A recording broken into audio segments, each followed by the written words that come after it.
Podcast Direito Ambiente, seu podcast jurídico sobre meio ambiente.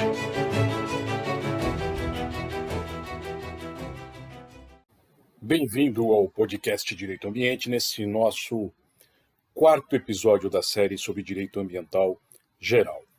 Nós finalizaremos neste episódio a questão do histórico do direito ambiental. Apenas relembrando, terminamos o episódio anterior comentando sobre as fases da legislação brasileira. A fase chamada de fragmentária, a fase setorial e a fase holística.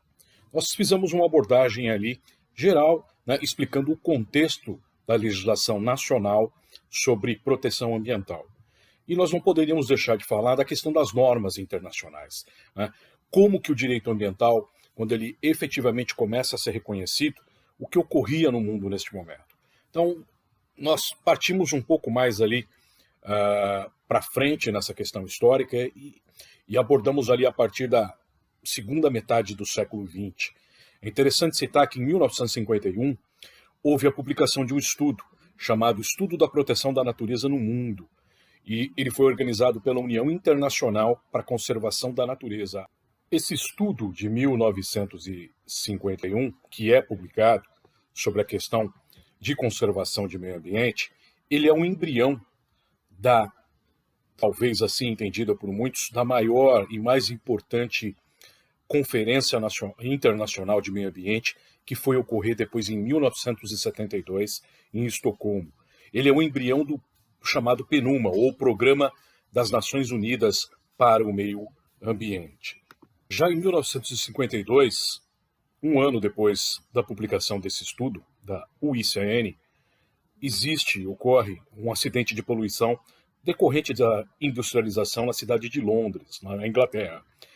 Esse acidente acaba provocando a morte de 1.600 pessoas, o que se levou a uma análise, uma necessidade de estudo das questões também ambientais a partir da poluição realizada de forma em larga escala. Então, ali, numa conferência que ocorreu em 1965, na Universidade de Keele, na Inglaterra, chamada de Conferência de Educação da Universidade de Keele, foi-se utilizada pela primeira vez, o termo educação ambiental, ou em inglês Environmental Education. Em 1968, vai avançando essa pauta ambiental internacional. A Unesco, que é um braço da ONU, ela realiza um estudo já com o termo educação ambiental, procurando entender que é um tema complexo e ele é interdisciplinar. Ela define já naquela época, em 1968, que não pode ser considerada uma matéria específica na rede de ensino a matéria de educação ambiental. Ela deve estar entrelaçada, ela deve ser discutida de forma a se compartilhar as informações dentre todas as outras disciplinas.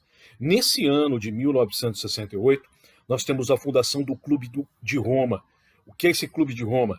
É uma organização existente até hoje que convida e recebe as mentes mais brilhantes do planeta nas diversas áreas. Eles se reúnem frequentemente, debatendo os problemas, debatendo questões de ordem de interesse mundial, e aí, obviamente, se enquadra a questão ambiental, a questão dos danos, a questão da fome, a questão da falta de alimentos. E isso resultou num relatório, lá em 1968. Esse relatório ele foi importantíssimo para a Conferência de Estocolmo das Nações Unidas, que ocorreu em 1972. Esse relatório foi chamado de Limites do Crescimento.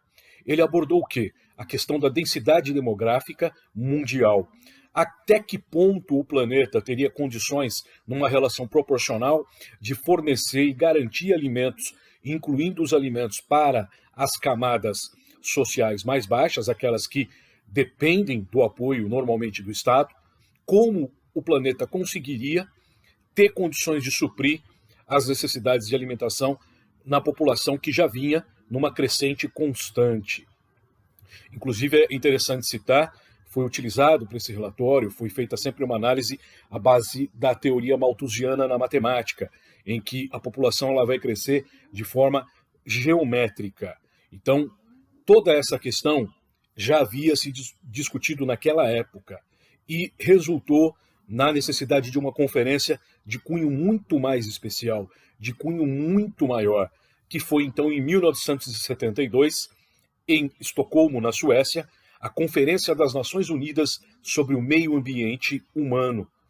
Ali, então, criado o PNUMA, ou Programa das Nações Unidas para o Meio Ambiente. Muita gente conhece a Eco 92, chamada também de Eco Rio mais 20 em 2012, todas as reuniões internacionais que são resultados dessas conferências. Então é importante citar que a Eco Rio 92 é justamente a Conferência de Estocolmo mais 20, ou seja, em 1972, mais 20 anos. Então as Nações Unidas tomam a rédea de forma efetiva na questão ambiental internacional com essa Conferência de Estocolmo em 1972. Ela é um efetivo e um verdadeiro divisor de águas, ok? Essa reunião, essa conferência, ela foi realizada entre 5 e 16 de junho, lá em 1972, e a sociedade científica ali, ela já previa as questões de catástrofes, a questão da alteração de clima, o que aquilo poderia trazer nos anos seguintes, com o avanço total aí da evolução industrial, da industrialização de uma forma, em algumas situações, quase que desenfreada, e já se previu ali a questão dos efeitos de gases estufa, representando depois nas demais conferências de clima que foram realizadas. E essa conferência de Estocolmo, ela foi encerrada com a declaração de uma carta de princípios. Foram 26 princípios. Nós citamos aqui o princípio 1 dessa conferência, que ele fala: o homem tem o direito fundamental à liberdade, à igualdade e ao desfrute de condições de vidas adequadas em um meio ambiente de qualidade, tal que lhe permita levar uma vida digna e gozar de bem-estar, tendo a solene obrigação de proteger e melhorar o meio ambiente para as gerações presentes e futuras. Olha aí, em 1972, que já começa a se falar em gerações futuras. Lembrando que o Clube de Roma, em 1968, ele já vinha discutindo essa questão do crescimento populacional desenfreado e a relação com a alimentação. Então, esse princípio número 1 da Carta definida de princípios na Conferência de Estocolmo, em 1972, ela é a base para o nosso artigo 225 da Constituição Federal Brasileira de 1988. Então, a utilização do termo presentes gerações e futuras gerações, ou seja, o meio ambiente é preservado para ambas. Então, é um direito intergeracional, daí a origem desse princípio na nossa Constituição. E aí nós seguimos. Nos anos 80, no direito internacional, nós vamos ter a definição do desenvolvimento sustentável. Então, o conceito ele foi cunhado, ele foi fechado em 1987, num relatório de uma comissão também, que é o relatório chamado de Nosso Futuro Comum, ou relatório Brundtland. Esse relatório, que leva o sobrenome da então primeira-ministra da Noruega, ele definiu o que é o desenvolvimento sustentável, naquela ideia das 3 pilastras, de que há a necessidade da proteção social, né, com a força, com o fortalecimento da economia, e isso gerando numa sociedade progressista, numa sociedade segura, numa sociedade que assegura os direitos sociais de todos, com uma economia forte, isso assegura, então, a proteção ambiental. É o tripé, meio ambiente, economia e social. De nada basta se falar é possível falar em proteção ambiental se nós não temos a economia fortalecida daquela comunidade, daquele país, e muito menos o atendimento aos anseios sociais, principalmente das camadas ali, obviamente, de baixa renda, que dependem do movimento do Estado nas atividades de cunho social. Esse relatório, então, de 1987, ele vai trazer o conceito do desenvolvimento sustentável, que é o uso, é a exploração do recurso de forma a suprir as necessidades das presentes e das futuras gerações, mas de uma forma sustentável em que haja a renovação dos recursos. Então, a exploração degradatória, ela é retirada, essa ideia do meio ambiente como um bem econômico, que nós estudamos, que é a visão antiga, a visão já ultrapassada. Então perde-se sentido, obviamente, e no desenvolvimento sustentável, o meio ambiente ele deve ser explorado. Esse é o conceito do desenvolvimento. Ele deve ser, sim, explorado, mas de forma sustentável. Aquilo que pode ser renovado, aquilo que é passível de renovação em termos de recursos, pode ser explorado de uma forma segura, atendendo a outros princípios que nós estudaremos mais para frente. Em 1992, nós temos, então, a Conferência do Rio de Janeiro sobre Meio Ambiente e Desenvolvimento, a chamada ECO-Rio 92. Ali houve uma nova declaração sobre meio ambiente, chamada de Declaração do Rio de Janeiro sobre Meio Ambiente. Ali também, em 1992, a promulgação, ou melhor, utilizando o termo adequado, a declaração, a criação de uma agenda, um pacto internacional, chamada de Agenda 21, para o século XXI, ou seja, a adoção de medidas, em especial para as áreas urbanas, em todo o planeta, daqueles países que aderiram a esse tratado, buscando a especificação de programas, de políticas públicas que, para o século XXI, que já se avizinhava naquela época, em 1992, que pudesse trazer ideias e uma base sólida de um progresso ambiental sustentado. Nós temos a Convenção Quadro sobre Mudanças do Clima, importantíssimo, que é a base de todas as convenções atuais sobre a questão de alterações climáticas, e nós temos também, ainda na EcoRio 92, a Convenção sobre Biodiversidade, uma convenção importantíssima, trouxe também informações sobre a questão da proteção de biomas aí no mundo inteiro e como entender, como interpretar o que era a biodiversidade. Depois, em 1997, nós temos o Protocolo de Quioto, que vai definir de uma forma internacional o primeiro tratado, claro, buscando a adesão de todos os países à questão da poluição em larga escala no planeta e, consequentemente, o aumento do efeito estufa, a concentração de gases na nossa atmosfera, o aumento da temperatura, ou seja, o aumento do efeito estufa, lembrando que o efeito estufa em si não é o vilão.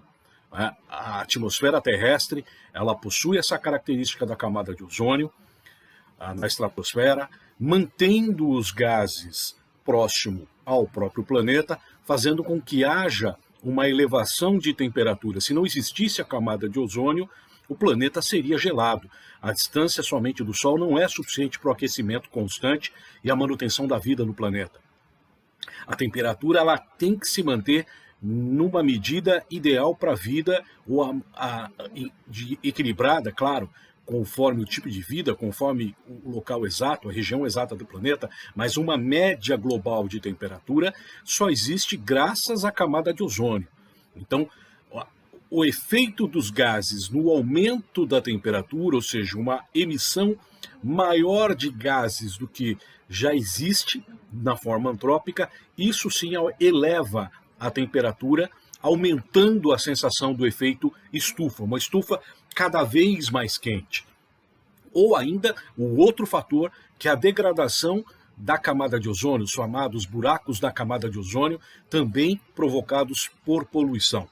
Então, isso tudo passou a ser discutido a partir do protocolo, discutido antes, claro, mas com uma definição internacional em 1997, com o protocolo de Quioto. E aí nós temos, em 2002, a Cúpula Mundial sobre o Desenvolvimento Sustentável, que é a Rio+10, ocorreu na África do Sul, na cidade de Joanesburgo.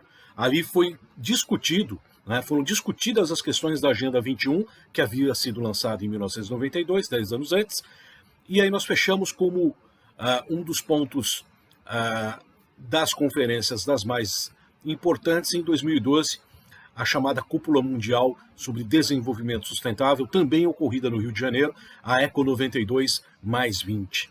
Não encerra aí, é claro, há 10, 11 anos atrás. Nós temos diversas outras ações internacionais, em regra, em tese, sempre capitaneadas ali pela ONU, pelo Programa das Nações Unidas para o Meio Ambiente, e todos os demais atores globais agindo nas questões de análise, de conferência, de informações, de tratados, buscando essa padronização, por assim dizer, da proteção ambiental no planeta.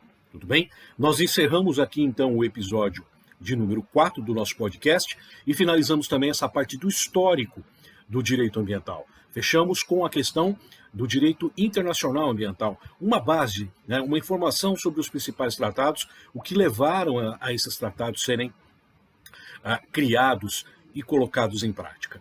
A partir de agora, nós começaremos já a analisar com mais calma a legislação ambiental propriamente dita. Obrigado pela audiência, nos vemos no próximo episódio.